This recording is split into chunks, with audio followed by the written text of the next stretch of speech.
Good morning mga troops. Hindi na pala good morning, tanghali na. Maligagawan lang ako ngayon ng lunch ko. Lunch ko ngayon ay okra lang. Kasi kanina, naubos ko na yung aros kaldong ginawa natin kagabi, kahapon. Bali yun yung naging breakfast ko kanina. Pero hindi ko na na-video kasi gutom na, tapos bumalik ako ng tulog. Kaya ngayon, luluto na lang tayo ng tanghalian nating okra lang. Okay na yan. So ayun mga troops, magpapakulong ako ng tubig. Tapos lalagyan ko lang itong bawang, asin, tsaka bitchin. Medyo na parami nga yung lagay ko ng bitchin mga troops, pero okay lang, hindi naman masyado. Tapos habang pinapakulo ko nga yung tubig ay ito, maghahanda na rin ako ng sausawan. Bali maghihiwa lang ako dito ng kunting sibuyas, kunti lang sibuyas kasi mahal ang sibuyas dito. Syempre tipid-tipid rin. December na, magsi 7 months na ako dito sa trabaho pero putik wala pa rin maipon. Pero tiis-tiis lang muna, siguro baka sa umpisa lang kasi ganito. Tapos ayun, naghiwa na rin pala ako ng sili, tapos ilalagay ko lang sa mangkok. Tapos maglalagay na rin ako dito ng toyo. So ito, Silver Swan na toyo ang gamit ko. Ito rin kasi nakasanayan natin sa Pinas eh. Bali ayan, hindi ko masyadong dadamihan. Yung pangsakto lang, mga 3 o 2 araw na panggamit ng toyo. Tapos dahil wala akong makitang kalamansi dito, kaya ito, lime ang ginamit ko. Tapos kunting halo-halo lang, okay na yan. Tapos sakto lang, kumukulo na itong ating tubig, kaya inagay ko na kaagad itong okra. Bali hindi ko pala inubos itong okra, nagtira rin ako ng halos kalahati kasi baka sa susunod may paggamitan ako. Tapos ayun, pagkalipas lang ng mga ilang minuto, pagkatingin ko ay okay na. Tapos syempre, hindi napigilan, subukan tikman kaagad. Subukan natin kung good item ba talaga to. Ayun, ang lambot. Saktong-sakto, nakakamiss talaga kumain ng mga ganitong pagkain sa probinsya. Okay na, good item. So ayun mga troops, tapos na naman maligo. Kailangan ko talagang maligo kahit napakalamig. Nanlalagkit kasi ako pagka hindi nakakaligo. Ito, bihis na, tapos kakain, tapos papasok na. So ito nga pala yung sinusuot ko mga troops pagpapasok na sa trabaho. Bale ito, naka-compression ako para medyo panlaban din sa lamig. Tapos napaka-komportable rin kasi igalaw pagka naka-compression eh. Tapos ayan, papatungan ko lang nito aking working pants. Medyo makapal-kapal din naman tong aking working pants kaya okay din, lumalaban din sa lamig. Pero pagka masyado namang malamig sa labas, ay meron din naman akong winter pants pero minsan ko lang gamitin. So ayun mga troops, ito na, kakain na tayo. Ito na ang ating simpleng pagkain, okra. Sabaw-sabaw sa kanin, solve na. So ayun mga troops, tara, kain tayo. So ayun nga mga troops, ito kakain na, napakasimple lang ng ulam ko ngayon. Sinabawang okra lang. Sa amin kasi sa probinsya, ganito rin ako kumain ng okra eh. Tapos pag may okra, naku, kahit wala nang ibang ulam, solve na ako dyan. Lalo na sa amin, sa bahay may karinderya kasi kami.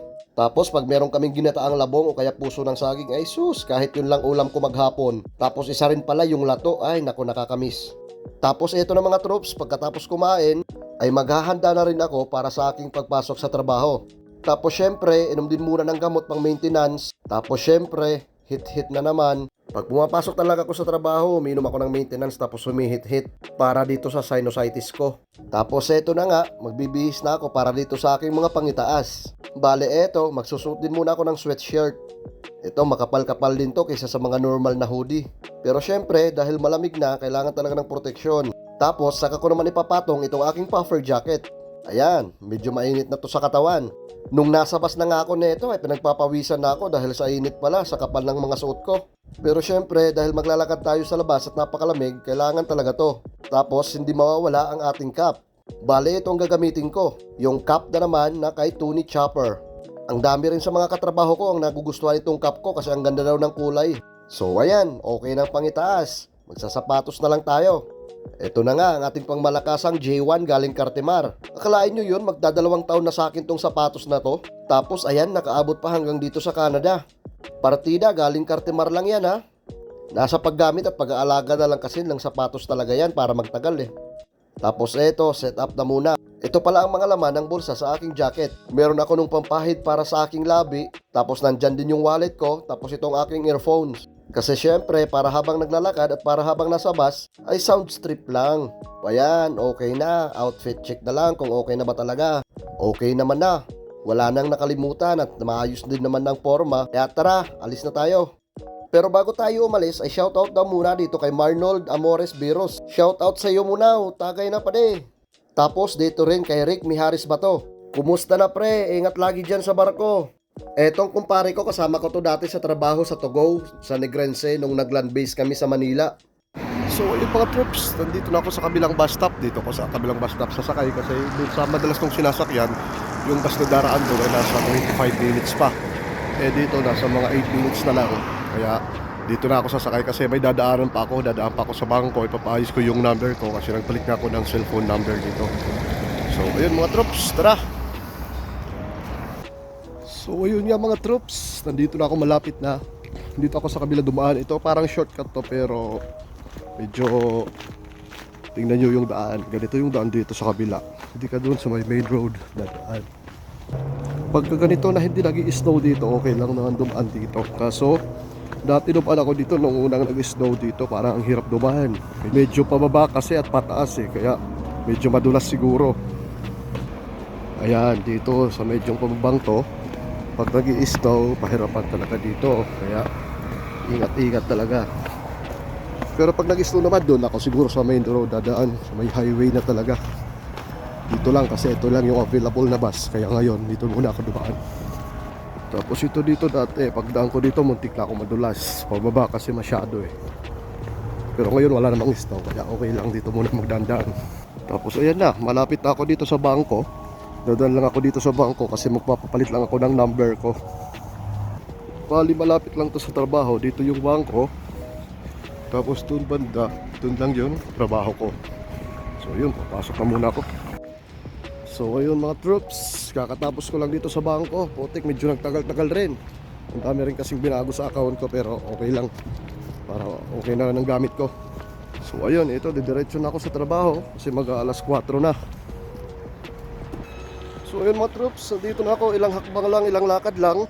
Tapos ayan na, dito na. Saglit lang. Ito, bakbakan na naman, trabaho na naman. So yan, pasok na tayo mga troops. So ayun nga mga troops, na ako. Ali pagkapasok ko ay diretso na ako dito sa washroom, dito na ako nagbibihis. So ayan, tinatanggal ko na itong puffer jacket ko. Tapos susunod naman ay itong aking sweatshirt. Tapos ayan, ganyan lang kabilis, okay na. Tapos magpapalit na rin ako dito ng sapatos. Bali, ilalabas ko na galing sa bag ko itong aking working shoes. Dati kasi hindi na ako nagpapalit. Ito na yung sinusuot ko pag naglalakad sa labas, pauwi, papasok, hanggang dito sa trabaho. Pero sa ngayon, iiwan ko na dito tong working shoes ko para pag nasa labas ako, ay itong G1 ang gamit ko. Kasi yung working shoes ko mababa Minsan pumapasok din yung lamig. Itong G1 okay naman para iwas sa lamig din. Kaso medyo madulas, lalo na pag nag-i-snow na yung daan. Yung working shoes ko na yun okay sana kasi hindi madulas Kaso nga lang mababa tsaka malamig sa paa kaya okay na rin to. Saka ko na gagamitin yung winter shoes ko naman pagka masyado nang makapalo kaya masyado nang mayelo yung daan. Tapos ayun nga, hindi ko na naipakita sa inyo yung pag-time in ko. So ayan, diretso na ako dito sa trabaho. Pero sa next video ko na ipapakita yung buong kaganapan sa araw na to. Hanggang dito lang muna mga troops. Salamat sa panonood. See you sa next video. Thank you. Have a good one.